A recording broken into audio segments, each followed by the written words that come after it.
مولاي صل وسلم دائما أبدا على حبيبك خير الخلق كلهم. Assalamualaikum warahmatullahi wabarakatuh. Sahabat Islam, kembali lagi channel Cinta Islam. Video kali ini kita akan menceritakan kisah tukang kayu yang menemani mayat hingga 40 hari di alam kubur. Namun sebelum lanjut, jangan lupa tekan tombol subscribe dan aktifkan lonceng notifikasinya. Allah Subhanahu wa Ta'ala telah menetapkan masing-masing rezeki untuk seseorang. Meskipun demikian, kita harus menjemput rezeki itu dengan berusaha. Namun, dengan rezeki yang tidak halal dapat mendapatkan siksa dari Allah Subhanahu wa Ta'ala. Kisah ini bermula saat ada seorang yang sangat kaya menuliskan surat wasiat. Surat itu berisi, barang siapa yang dapat menemaninya selama 40 hari di alam kubur setelah ia meninggal nanti, maka ia akan memberikan setengah hartanya. Seorang ayah yang kolomerat itu bertanya kepada anak-anaknya, apakah ada di antara mereka yang sanggup memenuhi surat wasiat itu? Mereka justru mengatakan bahwa tidak ada kesanggupan karena setelah itu ayahnya sudah menjadi mayat. Ia juga memanggil adik-adiknya dan bertanya hal yang sama. Mereka justru mengatakan, apakah orang itu sudah gila? Karena tidak mungkin ada yang mau menemaninya selama itu di dalam tanah. Ia pun bersedih dan meminta ajudannya untuk menyebarkan kabar itu pada seluruh masyarakat di negeri itu. Hingga akhirnya orang kaya itu telah meninggal. Kabar ini pun langsung didengar oleh salah seorang tukang kayu yang miskin. Ia bergegas menemui ahli waris untuk memberitahukan kesanggupannya untuk menemani mayat selama 40 hari itu.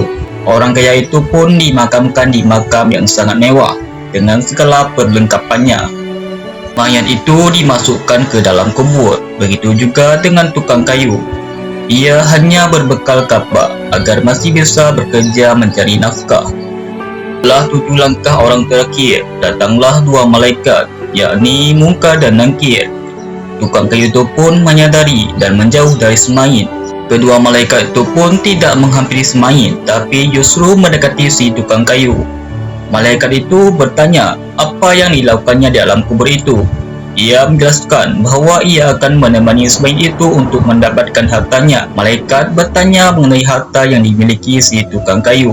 Ia menjawab hanya kapak. Malaikat itu pun kembali bertanya dari mana ia mendapatkan kapak itu. Apa yang dilakukannya dengan kapak itu? Pohon siapa yang ditebang olehnya? Milik siapa pohon itu? Bagaimana ia memotong pohon itu menjadi kayu? Semua pertanyaan ini dilontarkan secara berangsur-angsur selama 39 hari di alam kubur. Pada hari ke-40, malaikat kembali menanyakan tentang kapak yang dimilikinya itu. Saat itulah ia membuka pintu dan keluar dari alam kubur itu. Di luar banyak orang yang telah menunggu keluarnya ia dari dalam kubur.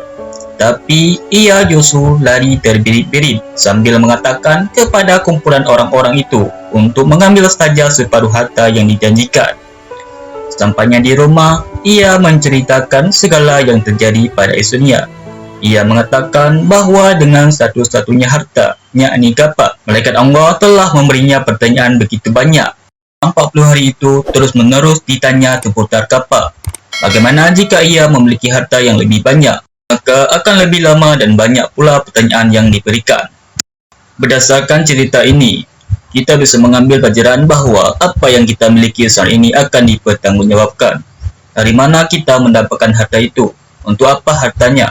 Apa saja yang telah dilakukan selama hidup? Semoga dengan kisah ini dapat memberikan kita pelajaran dan menjadi hikmah dalam kehidupan kita. Wallahu a'lam bishawab. Assalamualaikum warahmatullahi wabarakatuh.